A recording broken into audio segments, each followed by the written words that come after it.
Britain's top diplomat has held talks with Chinese top officials in Beijing as the United Kingdom seeks to uphold the momentum of new highs in bilateral ties with China.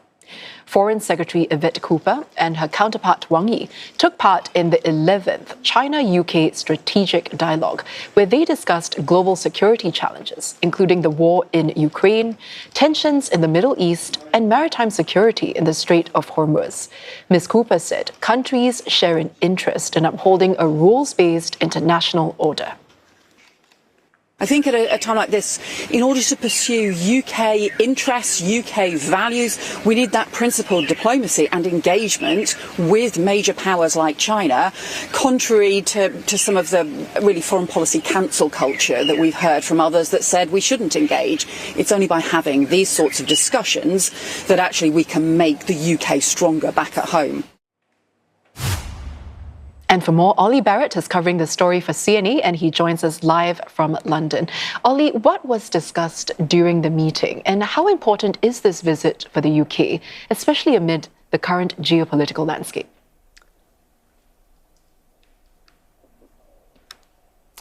Well, Angela, the UK believes it's very important indeed amid the current geopolitical landscape, but also amid the domestic political landscape, and particularly its search for economic growth. It really wants to boost ties with Beijing and get them on a sounder footing so that it can see some of that feedback towards economic growth here in Britain. And so on the agenda for discussion today, all sorts of issues around trade and technology, artificial intelligence, green growth, but also some of those geopolitical challenges that the UK believes China and Britain can face and can cooperate on together. We heard Yvette Cooper talking about how it is in the shared interest, she says, of Britain and China to operate under the rules-based international order. She acknowledged areas of disagreement, but said that candour and respect, in her words, would help mutual understanding. And we also heard from Han Zheng, the VP,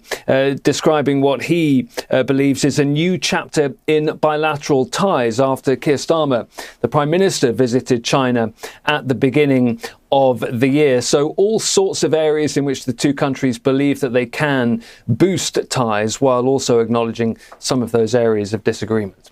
It's definitely a sign of warmer ties, especially after years of what Mr. Starmer has described as an ice age in relations. But what has changed since then?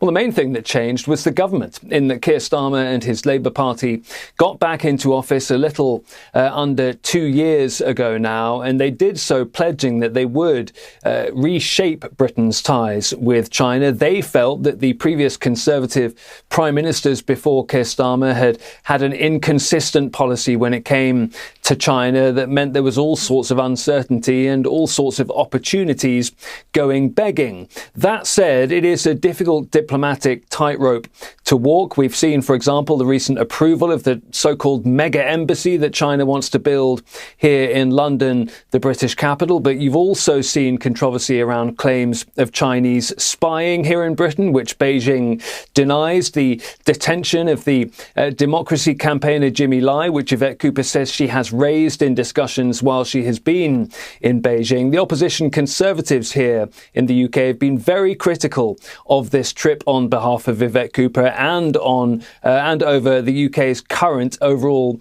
China policy, which they say doesn't take into account enough some of these security concerns related to ties with Beijing and the relationship with China. But Yvette Cooper, as we were hearing there, says that that is something that she would dismiss as what she calls foreign policy cancel culture. She believes that there is a lot more to be done, and she's off to Shenzhen for the final part of her trip for some meetings with various different technology companies. Olly, thank you so much for bringing us the latest. That was Olly Barratt covering this story for CNA live from London.